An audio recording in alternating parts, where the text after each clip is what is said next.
So now, I don't know if there are some questions or comments after this all long session about cultural urbanism and sustainable innovation. I don't know if there are comments also from the audience. Okay, I have a question for Manuela Catania. Manuela, are you here? Yeah. Yes, I'm here. Hi. Your project is incredible. For me, your proposal is incredible. But the people are the people interested in your proposal? Are the business factories interested in your proposal? Well, in terms of like factory, like production, we are not really on that. I mean, we are still on the process in terms of like sharing with students from different countries and see how they react to this sustainable project, because each of them try to bring part of the culture, the skills, and the talent. So it's more like, from my side, a way to share an idea, a vision that could be then could be part of like a different approach to sustainability. But at the same time, what I can tell that is like many universities are very interested on that, on trying to launch a new way to think about sustainable fashion design. So it's like a first step into this project that, of course, need more and more like collaboration and cooperation from different parts of the world. So, and what we are doing right now, even in Favara, is like trying to communicate an idea of sustainability that is not only about fashion design, like clothes, but it could be about interior. So how is possible to dress our place just using recycled fabrics? But for example, the business function is possibly to make your proposal? I think what so. do you think? I think so. I mean, it's something that it could be possible. But what I think is like, in general, like fashion brands should look at this way to create and to produce, because there is already an approach on that, even like from luxury brand, they're using weaving or having this approach into the design. But why we don't use the recycled material to make it? So the difference is that it's not about the process, but the material that we use. So everything could be reused. So I think a brand could be very interested in developing this project as possible way to make a business. Well, good luck.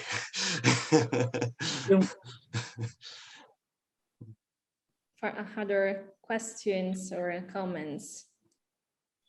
Okay, personally, I really appreciate in all this interventions in this afternoon, especially that we can see now this combination between research and also action. And also in the same research, we always talk about design, and so how to really transform these spaces or recycle products and so always with this idea not to transfer and to be active and to be practical. And so I think during this afternoon we mentioned many topics, and so we discussed about sustainability in urban planning with Mustafid's also sustainability in fashion design and arts and culture, how to transform the space with culture and creativity. And also Riccarda mentioned that creativity is also useful for envisioning future for spaces.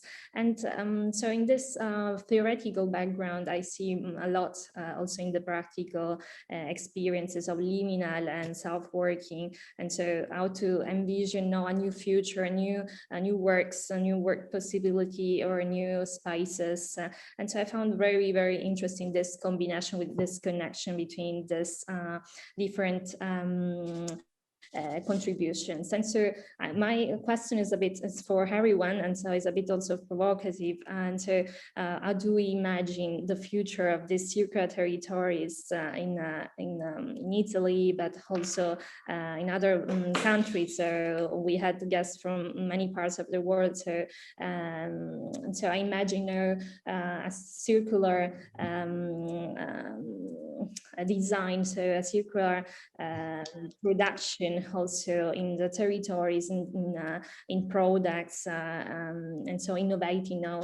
As architects, we always think about spaces, and so innovating the space, but creating also new lifestyles, new behaviors. And so I found this very important not to mention at the end of this first session. And so I don't know if there are other comments or I don't know, insights and suggestions for next steps, also for future collaborations. Maybe I could say something about your question, because it's strongly interesting. So thank you, Federica. I think it depends on the approach that we have.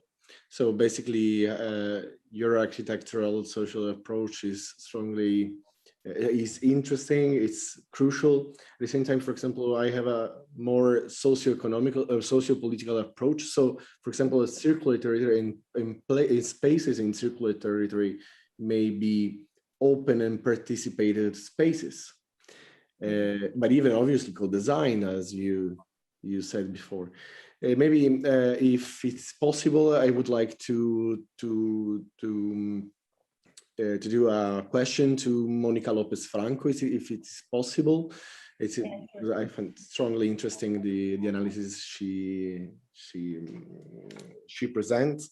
In particular, I would like to ask if she can argumentate a little bit more about the negative and positive identifiers. It's strongly interesting for me. In particular, if she considers that there are identifiers that can be considered more like in the middle between positive and negative. I was thinking about, for example, urban street art and libertarian urban practices, for example, that can be perceived by some part of the population, like the degradation and other negative attribution, but from others are perceived like positive aspects of like the vibrant urban lifestyle in a certain sense. So thank you. Yeah, thanks for the question. Definitely, I think one of the interesting things that I discovered in my research was the importance of discourse and to position different realities.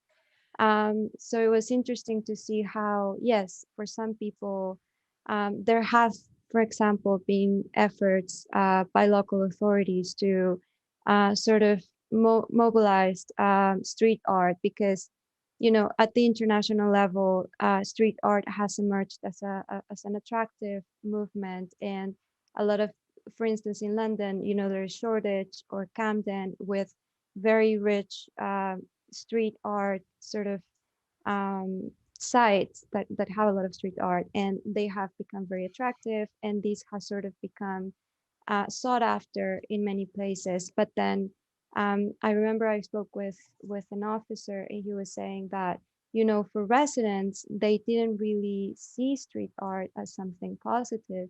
They actually, you know, they sort of associated street art with violence and gangs and sort of groups that were not necessarily viewed in a good light.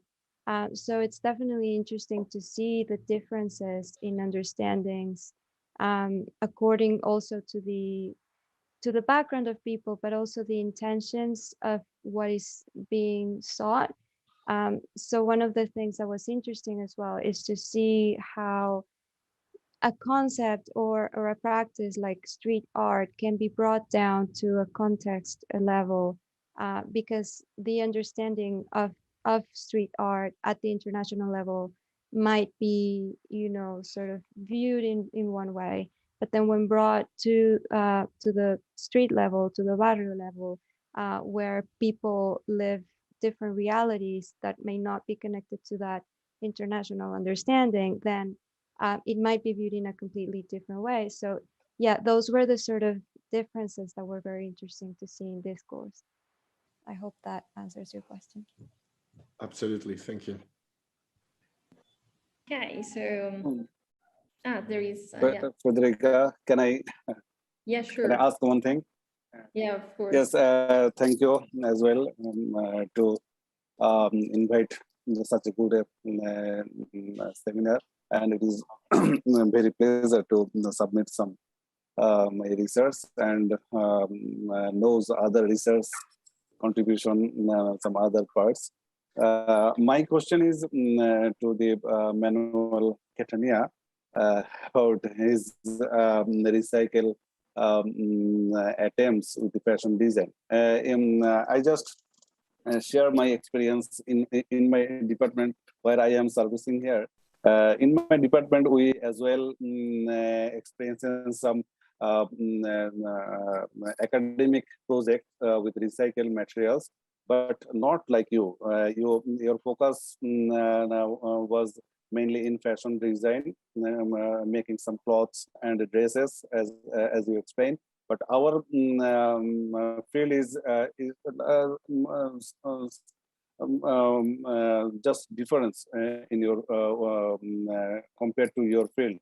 We are just focusing to recycle material for the interior design, and it is actually very nice experience for today's session that you presented, and yes, it will. I will convey the message to my academician and my students as well, and I think we can see it in YouTube channel. So I will also explain about your field to my academic as my academic topic. Then students can enlarge their views about how to use the recycled material in a part of interior design and fashion as well. So thank you for your nice presentation again. I am really grateful. Yes, and I am also excited that you are doing lot of works not in Bangladesh but surroundings Bangladesh. You went to Jaipur, Bangalore. So it is just a neighboring city of my country. The context to be there. yes, and the context and culture, as you know, is almost same, like Jaipur, Bangalore, and Bangladesh. So it will be great experience for me to having this session with you. Thank you very much. Thank you so much. Yeah. Thank you. Thank you so much. Thank you. If there are no other questions or comments, no. Okay, so it was really a very long day and very productive, and so I'm very, very happy about the all topics that we mentioned during the day, and so I hope that yeah, we continue with further projects, and so I want to also to invite you to the conference that we are also promoting with this webinar that is in September, organized by Incuna, is an international conference of industrial heritage. And so, yeah, this will be also an occasion for further yeah, projects and discussion. So it was really a nice pleasure also from really to meet you, and many of you I met really in different kind of occasions during our research life. And so I hope to see you again also in presence. Thank you. Thank you. Thank you again. Thank you so much. For inviting Bye. me. Thank you. Thank Thank you. you. Bye. Be safe. Thank you. Have a nice evening. Bye. See you all. Bye. Okay. Bye. See Thank you you, Federica. See you soon. Yeah. Bye.